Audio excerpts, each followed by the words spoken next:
Coming up next. So that we know that Adam put in $1 million into let's say $5,000 into this asset. We know. I love how he looks at me and changes $1 million to $5,000. He's like $1 million. He's like, you know what? Let's just say 5 G's because that's what we're probably dealing with here. Welcome to the Subject Free Podcast. The unfiltered real estate podcast where 4 agents share real life stories from their careers in the crazy world of real estate. Now welcome Alan, Viv, Matt, and Adam.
Welcome, Thomas. Welcome, everybody else, to the Subject Free Podcast.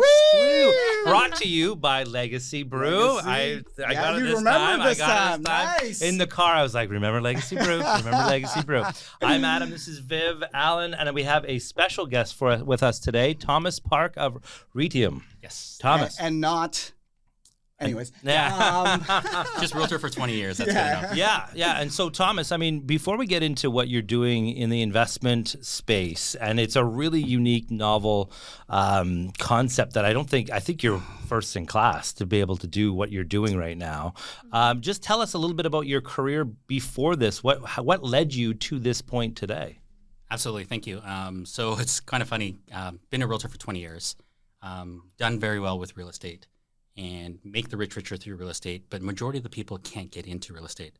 And about 7 years ago, my affluent clients just called me and said, hey, we've got capital, pick and choose properties in downtown Vancouver and we'll fix and flip them. So I identified some buildings and I actually picked Icon 1 and Icon 2. Vancouver House was actually, I knew was coming up and it was coming up with all these new commercial services there. So I said, you know what, Icon is actually the only building that's undervalued, that has air conditioning in that area, and it's right on the water.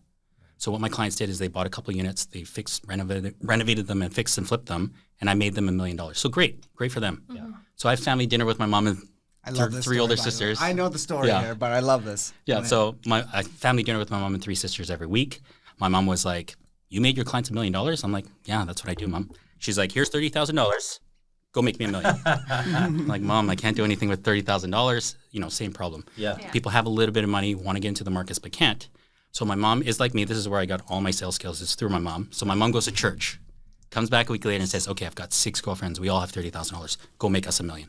Okay. And that was the light bulb moment. How many people have a little bit of money, want to get into the markets, but can't? Right. And how can I solve that problem? And real estate, we all know that it is the largest asset class in the world. Right. It's a $326 trillion market, but majority of the world's population can't get in. Right. So we can fractionalize it and allow people to get in with a low dollar amount. We can democratize it and make it accessible to everybody. Right. And so what we quickly realized is that we were selling a security. We're selling shares in a corporation that owns the asset. So we had to follow all the security regulations in Canada and the United States. Took us 2.5 to 3 years to get licensing. I didn't know it was going to be that difficult. I may not have started the company if I knew it was going to be that difficult. Yeah. But now that we're here and we have all the licenses, it's actually a moat. So it is actually a competitive advantage that we do have this. And like you mentioned, we're not the first people in the industry that has done this. There are competitors. But again, why is there a RE/MAX, Century 21, Real, all the other real estate companies? Is because one company couldn't handle all the transactions for all the real estate around the world. Right. So they're going to have 10 of us, and all 10 of these companies can actually be unicorns. So what's your competitive advantage? Why not just take your mom's money and invest in those? Oh, definitely. So just so you know, those 6 ladies actually invested into my friends and family round. Okay. So they're actually investors into my company because they saw the bigger vision. Yeah. They saw how we can actually democratize it. And for us is that I could have done and got my mom into that one asset and made them money. But looking at it from that perspective is that we looked at the bigger market. And being a realtor, 20 years, I thought about this. I'm 52. I just turned 52 years old. 8 years when I retire, do I want to be doing open houses, offer presentations? Do I want to do all the things like you never turn off your phone? You guys know as realtors. Yeah, really. Yeah. You guys know this. You're on vacation. You love that, yeah. That's our favorite part. Yeah. You guys are on vacation. You never want to turn off your phone because you think that you're going to miss out on a deal. Of course. I've been there. And so I thought about this. So is that why you don't pick up your phone now when I call? Yeah. He doesn't need to. He's got your money. I want to see your place. Yeah. Actually just says Alan. Yeah. And he's like, no. Yeah, that's what you Actually, do. it just says do not pick up.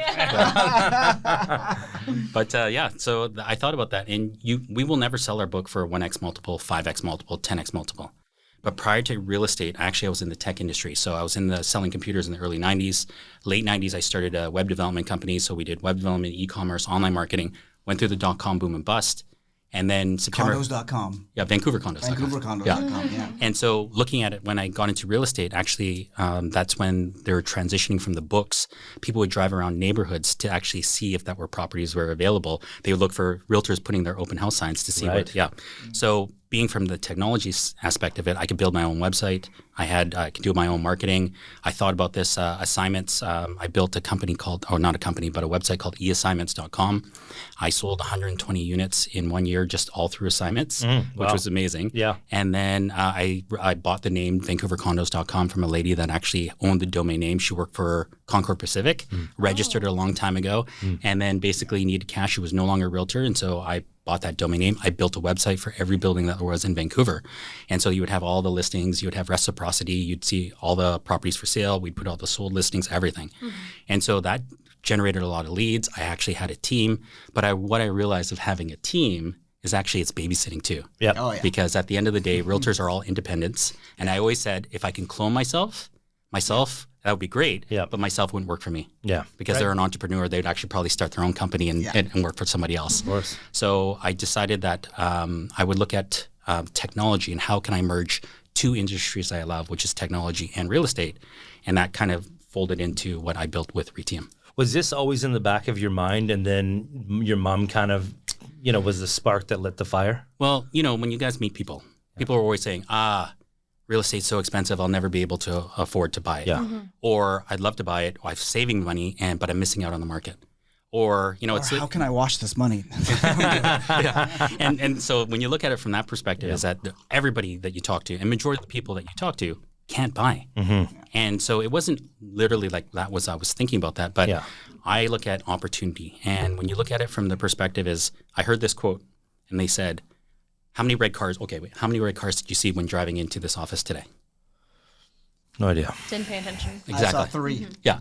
Well, that's good. But the thing is, it's the same with opportunity. If you're not looking for it, you won't see it. Because you're not looking for red cars, you won't see it. So I've been like this my entire life. I look for opportunities. And when I see opportunities, then I'm like, how can I merge this with what I'm doing right now? And how can I solve a very big problem? So why wouldn't you just put people towards like a real estate investment trust and just, Yeah. So real estate investment trust, if people don't know what that is, there's publicly traded real estate investment trusts and there's privately traded. Public, you can go into the markets, it's opaque, you can invest, and you don't know what you're investing into. It's like, these guys invest into commercial buildings. But to go public is very expensive. They have bloated staff, so all the executives, they're paying a lot of money, and so there's actually very little meat on the bone for those individual investors. But it's a stable way for them to get into the markets. But then people don't understand the stock markets as well. Yeah. So private REITs are actually available just to only the accredited investors. And what accredited investor is, you have to make more than $200,000 a year, or have $1 million in liquid assets, not including your principal residence.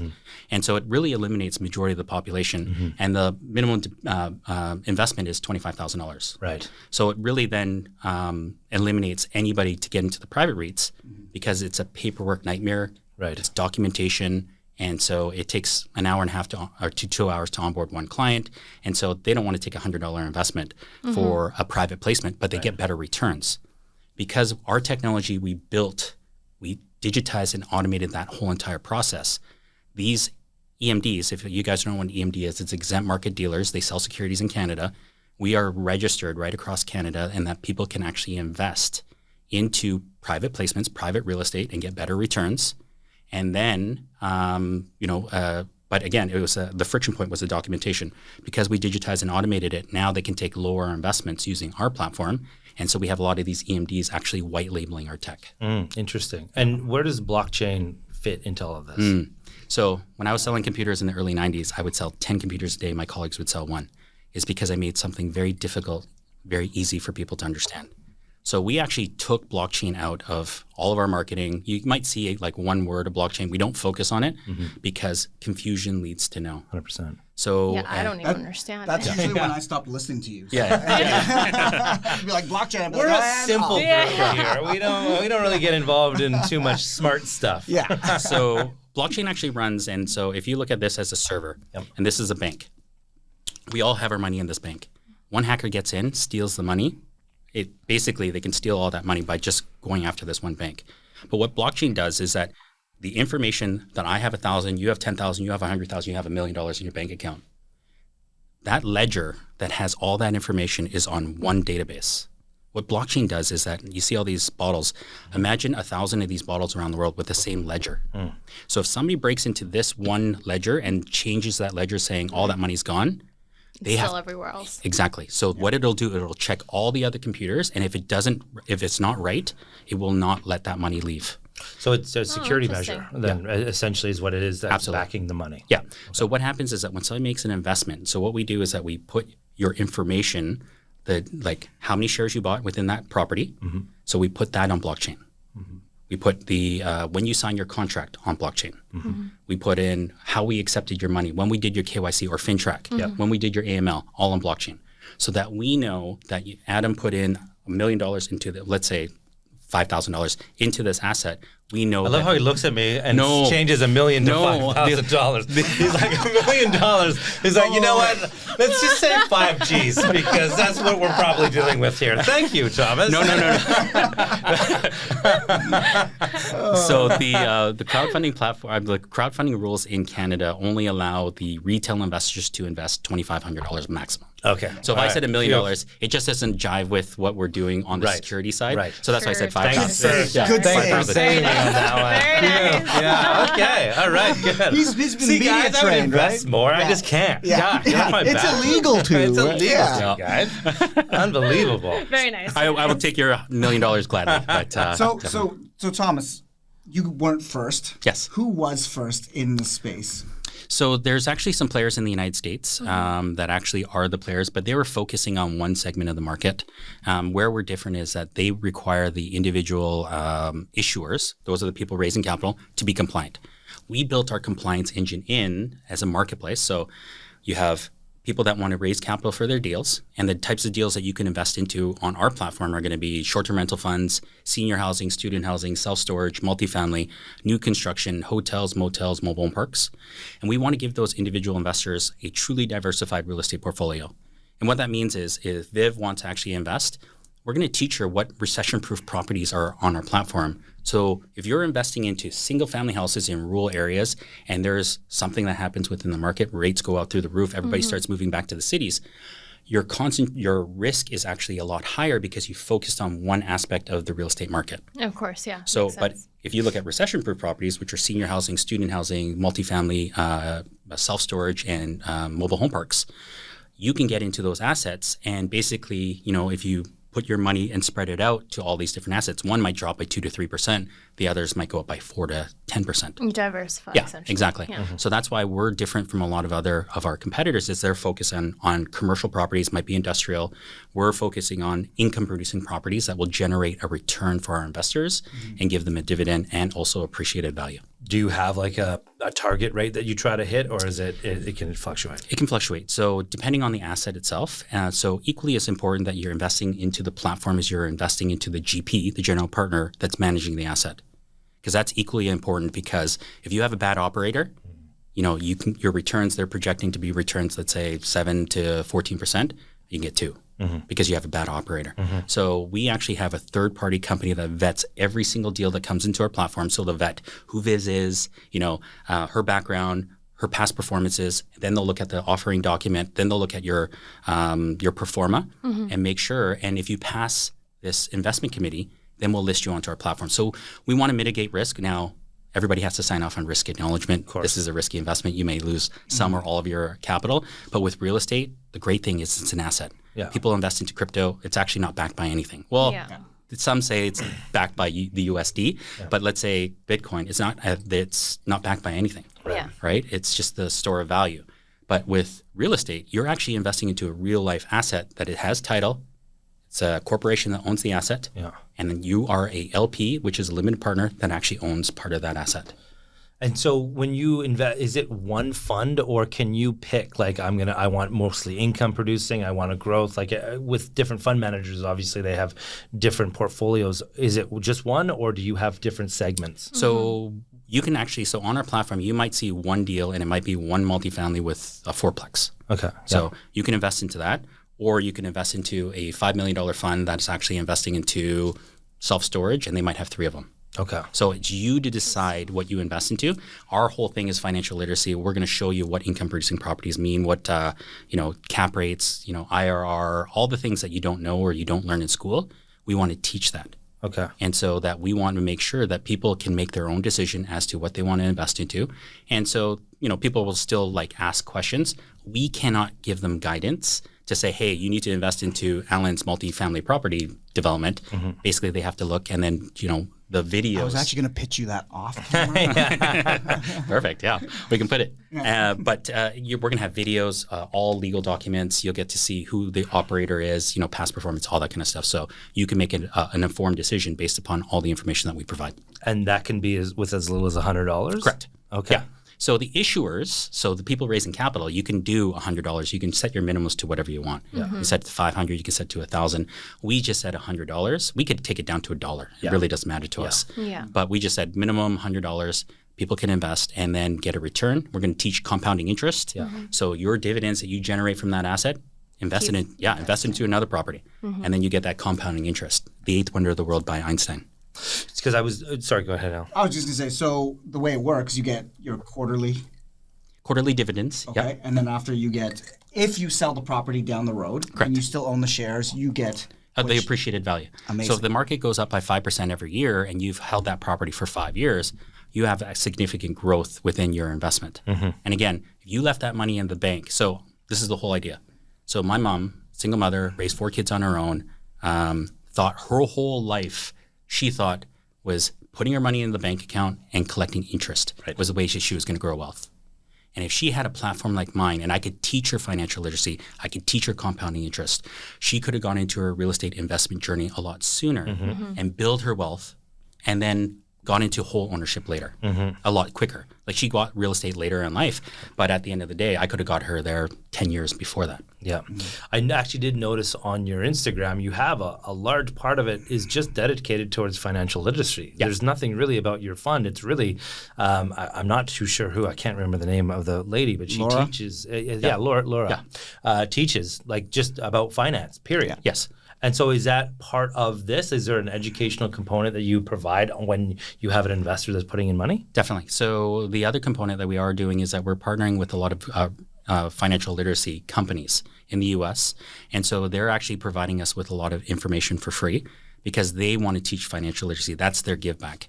And so we work not only with us, but we want to provide as much information as we can. But then these guys offer courses and they'll do it for free. Nice. Interesting. That's very important, actually, because I feel like our school system's failing us. Absolutely. There is no financial literacy there courses. isn't. Well, we There still need the absolutely student housing though, so to make this work, right?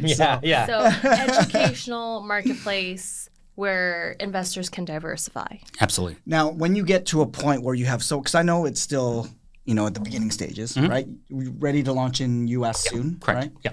Excited for that. Yes. So, say you get to a point where there's say 100 properties on the platform. Yep. Will you have an option to have a portfolio manager that's part of it that can help you while you're live on the app, or what's the? So what happens is that what we'll look at is right now, because I'm sure you guys had podcasts about AI. Yeah. So AI will then be able to actually eliminate that altogether, because they'll look at the best performing assets within the platform. They can look at market conditions. And I thought about AI, and I've been looking and investigating into AI and see how it's going to affect us as realtors. And so how that not only as realtors, I think it'll dial back a lot of the work that we have to do manually, and valuations and everything like that. They can give you instant valuations.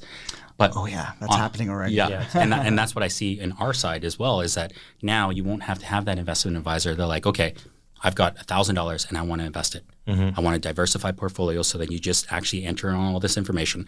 Then the AI will go through our platform and say, well, if you're less risky, then you should invest in this, this, and this, and this. Yeah. Right? So that's why I see ourselves within the next year. So you're within the next year. Yeah, Holy shit. absolutely.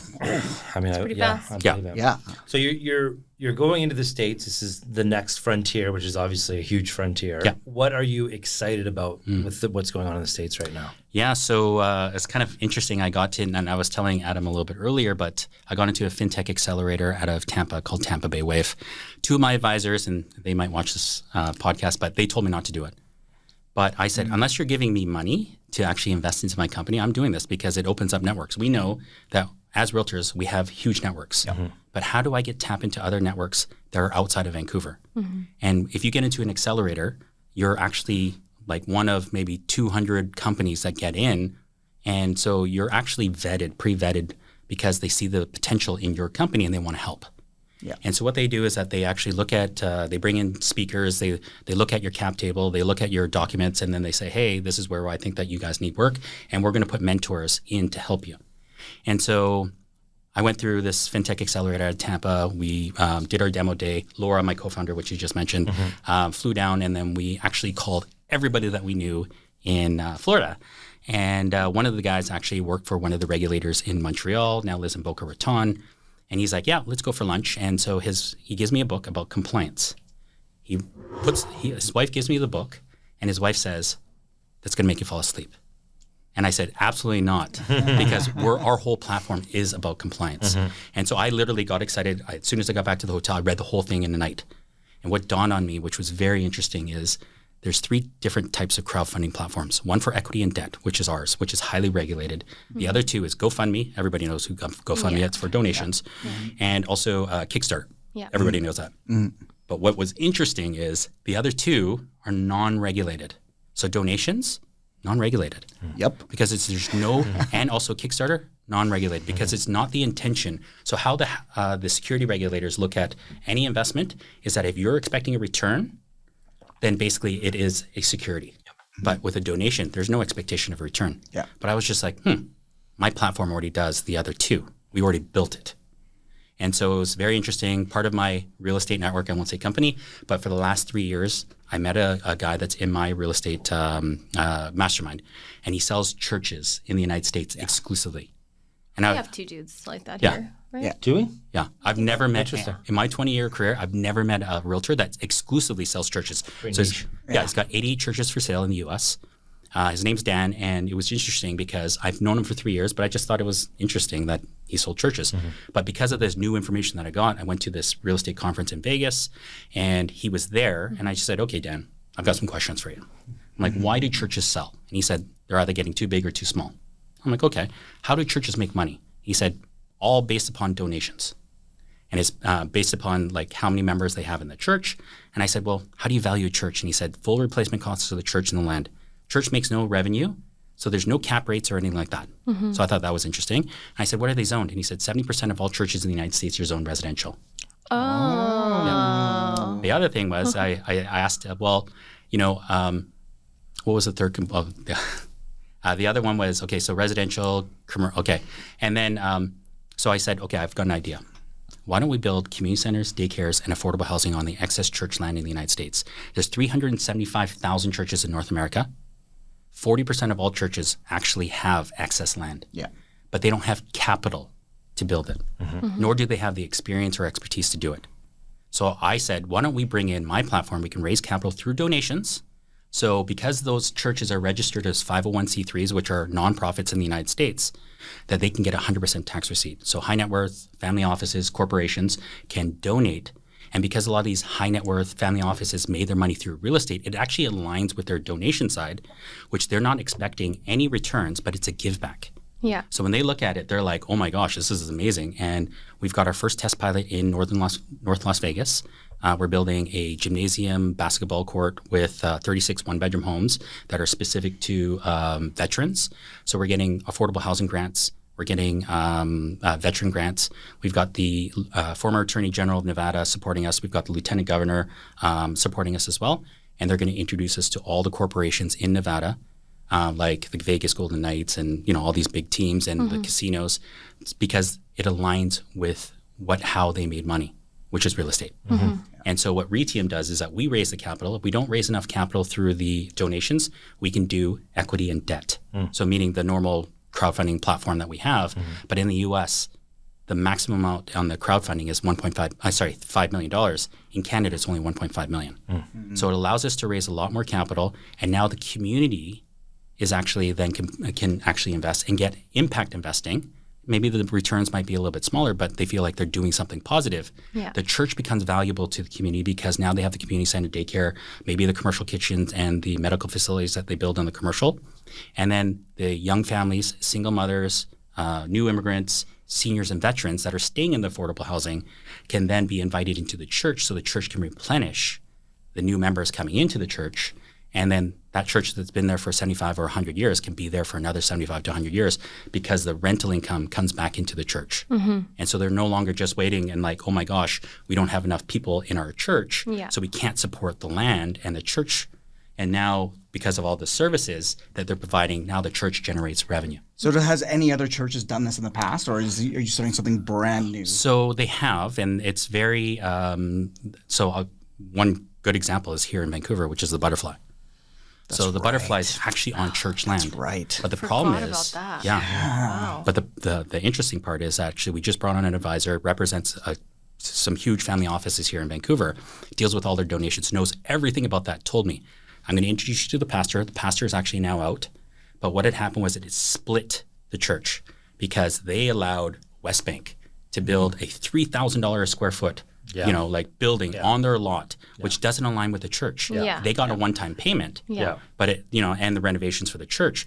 But our solution is putting affordable housing. Imagine if we can put 15 stories on there, all affordable housing, the rental income goes back into the church. That church that's there for 200 years is there for another 200 years because it generates revenue. This is a one-time shot. Right? But it doesn't align with the church's mission is to how can we give back to the community? So one of my really good friends, he said, if you provide value, you become valuable. So the church is going to provide value to the community, then they become valuable. So we're going to make the church as the center point of the communities in the United States. So our first test pilot, which I was mentioning, Adam, I'm very excited about this, is in North Las Vegas. We have 50 churches lined up that actually are wanting to participate in our program just through word of mouth. And one church has over 10 million members. Wow. Yeah. So what's the win for you guys on this then? So the win is actually looking at it from the perspective is my mom. So my mom, immigrant mother, raised 4 kids on her own. We lived in affordable housing when we were children. That's my give back, is that now I can actually give families a safe, secure place. They don't have to worry about rents going through the roof and be able to be supported by a community. And so that's my win, is actually being able to help people like my mom. Okay. Wow. Yeah. It's insane. And talking about the Butterfly, there's a great unit 2404 that is for assignment. Contact me. I saw that. Yeah, it was nice. Yeah, it was nice. Go ahead. No, you go ahead. So what's the next? So can somebody invest in this? Like if somebody is that a fund? Is that an ability for somebody to invest in what you're doing right there? And then how would they go about doing that? So absolutely. So they would just go to our website, and then basically we'll have that up and running within the next couple of weeks. We already have the page up, so people can look. So go to reitium.org, and that is to service the nonprofits, and they'll be able to actually invest and get a tax receipt for their investment or for their donation. And then depending on how much we raise through the donations, if it's not enough, we look at the affordable housing grants and the veteran grants. And then if over and above that, if we don't raise enough for the cost of the build, then we'll do a debt round within our platform, and they can actually do impact investing for that specifically on our platform. So is this platform that you have one of 3, right? Is that available for anyone to use, or do you have to go through a certain amount of securities and vetting? So in Canada, we are fully regulated, so you can use it in Canada. In the United States, we're just launching, so we just got our regulation so that we can actually launch our platform in the U.S. On the donation side, anybody around the world can actually invest or donate. And so there is no limitations, there's no borders, because there's no expectation of, a return. It's just a donation, and you'll get a tax receipt. Wow. Yeah. And then if you've got somebody that wants to receive money from you guys in terms of an investment, how do you go about doing that? So it's the same as being an issuer. So instead of doing a multifamily property, they would actually be the church, and then we would do the pro forma. We'd have all the documentation, all the legal structure, so they would know what they're actually investing into and what the potential returns would be based upon all the revenues that come in from the church. Gotcha. Yeah. Okay. I'm going to pivot the conversation a little bit on this because we talked about it before. And one of the things that you built your real estate career on was short-term rentals. That's how we met, actually. We did That's how we met. No kidding. Okay. And now I'm invested into his company. Yeah. So Make me rich. obviously you're probably the authority to talk about this. Where do you new changes? We've gone through that on the podcast a lot. So I won't go into all that. But what do you think about the new changes? Do you think it's going to have effect on short-term rentals and on product, which is what it was designed to do? So it's actually quite interesting. I don't know where to start because there's so much to unpack here. Yeah, fair. Looking You at and it I talked about this in great detail. great detail. Yeah. When I look at back, maybe I'll just start where it all started from. Sure. So 90% of my portfolio of clients actually were investors. And this was actually before even the city actually had their own rules. So my sister from Edmonton bought an investment property here in Vancouver. And it was interesting because she was like, I'm going to put it on VRBO, Vacation Rental by Owner. And I was like, what's that?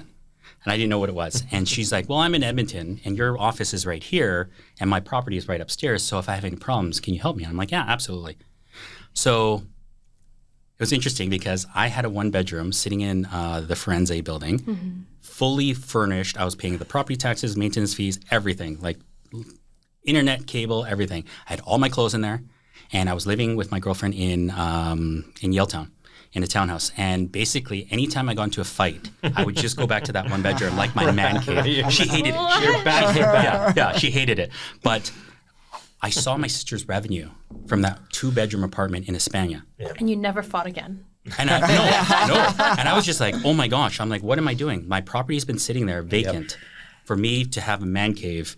If I get into a fight, I had a place to go. And so I just removed all my personal items. I put it into storage and I put it on VRBO. And that 1-bedroom, and I saw the revenue of that 1-bedroom was paid for that 1-bedroom. And this is actually something that will lead into the Vancouver Sun ad or a Sun article. But that 1-bedroom paid for that 1-bedroom, property taxes, maintenance fees, everything, all the expenses, and the penthouse I was living in as well. I believe it. Yeah, I've seen it. And so 2 of the council members at the time were like, oh, we want this new thing that's coming in, which is short-term rentals. We want to restrict it. And I said, full disclosure. I was on council at the time. I said, full disclosure, I'm running one because I didn't want them to find out. I'm like, I'm running. My property is a short-term rental. And they said, these 2 guys on council said, I want Thomas fined $200 a day until he removes his listing. And I said, absolutely not. I'm not removing my listing. It's not in the bylaws. And so they're like, okay, well, we'll just bring it up to the AGM. I said, perfect. I sold over 200 units in the building.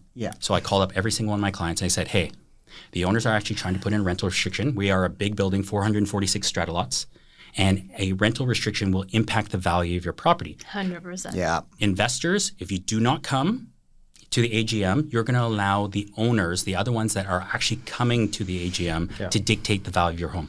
And I'm a realtor. I know this. You guys all know this. Yep. And so all my clients that didn't show up gave me their proxies. And what I did is I took off the people off of council that were against short-term rentals, and I brought in like-minded people. And the reason why I did that is because I wanted to protect the value. But when you look at a strata corporation is a business. You put homemakers onto a strata corporation, guess what? They don't know how to run a business. I know how to run a business. You guys all know how to run a business. And so I looked at security, property manager, building manager, cleaning staff. I wanted to bring in the best of class because I wanted the building to maintain its value, or if not, appreciate more so than all the other buildings in the area. And I mean, let's be real. It's not the greatest area. No. But the price per square foot. Yes. And it's been one of the buildings during COVID, or two of the buildings that have actually appreciated, gone in multiples, while everything else sits for months. Yeah, So, I mean, and that's all thanks to Thomas. Yeah. He is my real estate Jesus right now. And that was the thing. I did that with the other building across the street. And just so happens when we're talking about new regulations. Okay, so now let's talk about the city coming in with their own regulations. And this is 5-6 years ago. Yeah. So what I did is that when they came in, they said it had to be a principal residence. And this is what I didn't talk about my TikTok video, which I'll talk about in the Vancouver Sun. But what I did is actually I sold that 1-bedroom unit. I'm like, well, I'm not going to do this anymore because I want to stay within line. And if I ever want to rent out my property on short term, then I have my one principal residence, and that's it. So this guy, so now going into the story about the Vancouver Sun, I was actually when I said I went to that FinTech Accelerator in Tampa, and this was, I think, August, maybe October. I was there August, September, October. So the Vancouver Sun, they called me and they said, hey, we were doing an article about these new regulations that are coming in. And I just laid into it and I said, well, honestly, it's the inability for the provincial and federal governments to build affordable housing. It's not about, they're just trying to put a scapegoat, election year's coming, and they all want to just point the eyes and defer it off of them. And they're pointing it at short-term rentals. It has nothing to do with short-term rentals. It's their inability to build enough homes. And, looking at it from the city and not being able to get permits to actually build fast enough. And I just said that is a problem. Plus, you're letting in millions of people into the country. I'm like, where are they going to live? It's supply and demand. And that's 16,000 homes? What's it going to do with the rest of the 400,000 they let in? Right? I mean, it's the biggest thing is that a drop in the bucket. You look at it during the peak times of tourism. They're going to cripple tourism if they took them all away. Because who's going to rent, a family of 8 coming in, rent 4 hotel rooms? 4 hotel rooms at $1,000 a night? Not going to do it. Hell no. So they're just not going to come. And that's our third biggest industry. So what's going to happen, right? Yeah, absolutely. So we've already seen how hotel rates go way up. They're That's crazy. happy. Yeah. But here's the thing. David Eby was like, oh, yeah, we're restricting short-term rentals. And then when Taylor Swift said she's coming, he got on social media and he was talking about, oh, we're so excited to have Taylor Swift here. I'm like, where are they going to stay? Yeah, exactly. Right? All these people were like the hotels. Yeah, probably at my place, to be honest with you. 25. Oh my God. Mine too. No, like people were trying. I mean, one of my clients, I think, like close to 3,000 a night. You know what I mean? Crazy. Yeah, crazy. Absolutely. So then this Vancouver Sun article that comes out just lays out, like, basically I'm driving from the Florida Keys back to Miami. My phone's blowing up and I have no idea why. I pull over and it's the article that came out in the Vancouver Sun. And like I was mentioning, people were crank calling me, caller ID block, telling me I'm a piece of crap for, having I'm managing 100 properties, which I'm not only managing my one property, which is my own principal residence when I want to rent it out. But, there's just a lot of hurt people that can't get into housing. And with the government saying, oh, it is short-term rentals, everybody's painting the same brush and saying it's all about short-term rentals, but it isn't. And if they had known, and blowing up on, I guess, Twitter, this guy keeps on, saying all these bad things, but he doesn't know that I am actually solving one of the biggest problems in North America is affordable housing. But he keeps on tagging me, and my girlfriend told me, she's just like, Thomas, she goes, it's not worth your breath. Because I was like, do I defend myself or do I keep on going back? And I just said, you know what? I only have a finite amount of time. Yeah. And if I start going in and start defending myself, I know who I am. Yeah. You know, all the people that know, like, and trust me, and my people that love me know who I am. Yeah. So I don't have to defend myself. Yeah. And I know what I'm doing and how I'm giving back. And I'll just leave it be. Yeah. So it doesn't affect me, it doesn't bother me, but it was quite interesting. That whole article, people were signing up for gay websites, which I mentioned. They're signing me up for Christian websites and, you know, just crank calling me and getting nasty emails. But I also had 2 developers call me and say, hey, we're building condo hotels and you can put all your clients into these condos, hotels, and they won't have any problems with, you know, the getting a license. Well, and that's the thing though, like, I guess the media did their job because the uneducated were all hitting you up. And that's who it is, who just don't know. They don't know enough of what's actually going on. And then that's the first people to attack you, you know what I mean? So, well, as you said, there's a lot of emotion around it too, right? Yes. There's hurt feelings. People, people are upset, which I totally understand, of that they can't get in. And of course, if they read that, short-term rentals are part of to blame, they're going to go after, and then you're the face of the short-term rentals, they're going to go after the face, right? So I get it, but it's... They did actually pay... I did a TikTok video about how I converted 900 units to allow short-term rentals. And I remember that one. Everything was legal. So, you can give a proxy to somebody, a friend, a family member, a colleague. I did everything above board. And people were like, oh, it should be illegal to give your proxy to somebody else. I said, no, this is actually democracy. You're allowed to give your vote to somebody else. And, these people entrusted me. And they actually told me on their proxies what they wanted to vote for. So they didn't give me carte blanche and just say, hey, Thomas, you just vote anything. They just said, I want this one. I want this one, and I want this one. I'm like, okay, perfect. I'll vote on your behalf. Yeah. You're the conduit. Yeah. I think this is the first podcast where I've actually had to like do some research before coming on to this, but this has been extremely informative. Yeah, I know, right? not just freewheeling like all other podcasts. I'm just fangirling out. I'm just like, keep talking, Thomas. I love it. The more he talks, the more rich you get. Yeah, so I'm like, I'm smiling bigger and bigger. I'm like, yes. Exactly. It's a win-win.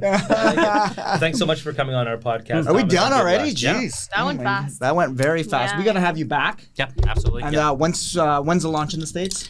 So we're looking at mid-May, and we have a influencer. He's got 1.7 million followers on all of his socials. He is a developer in the past. He's driving his own people into his own deals out of St. told me Petersburg. about that. Yeah, he's phenomenal. Nice. And you are launched in Canada right now. Yeah, we are launched in Canada. Where can they find that? So they can go to Reitium.com. So quickly, just so you know, the name, how I came about Reitium, is that I had a different name. It sucked. But I was at a conference and I saw this company called Guardium, IUM, and they were doing cybersecurity. And I thought IUM, I'm like, premium, titanium, platinum. I said, it's got a rich sounding name. And so realtors will know what a REIT is. Yes. Yeah. But I actually have a play on the word REIT. So it's real estate investment technology. Oh, okay. But then I was like platinum, Ethereum, whatever it was. And I went to an event I think it was in Toronto, and this lady said, I love your name at my booth. And I said, why? And she goes, well, I know what a REIT is, real estate investment trust. And I said, well, it's technology. And she goes, wrong, it's technology. And she goes, IUM. She was like, investors under management. I was like, even better. She made my whole name. Wow. That's why Reitium is all in caps. Yeah, that's brilliant. Yeah, and she like blew my mind. I'm like, nobody blows my mind at a conference. So what was the old name? Oh, no, I can't even. It was terrible. Okay, so they can find you in Canada. Yeah, Reitium.com. And how many properties are there up right now? So we're launching actually about $60 million in properties. That should happen within the next 30 days in Canada. We have already $50 million in real estate assets in the United States. Nice. We don't list everything right away. We actually put them on slowly. Yeah. Just because it's the cold start problem. Yep. You have two-sided marketplace, you have assets, then you have to bring on the individual investors. Yeah. So then basically if you put in too many assets and you don't have enough investors and they get half filled, it doesn't look good. Yeah. So we want to make sure that we actually put good assets on the platform and then do our marketing, advertising, and then the issuer, the asset owner that's raising capital will drive in their own leads as well. Amazing. What's the best performing one so far? Good question, actually, because we haven't launched the specific assets. So we will be actually launching a lot more. Okay. And so we are going to be launching that shortly. So get ready. Yeah. Get ready. Yeah. No, amazing. Thanks for having me. Thank you for coming on. Thank you. Yeah. Awesome. You. Yeah. All right. Woo! Thanks for listening to the Subject Free Podcast. Make sure you subscribe, follow, rate, and review. Until next episode, we hope you're going in subject free.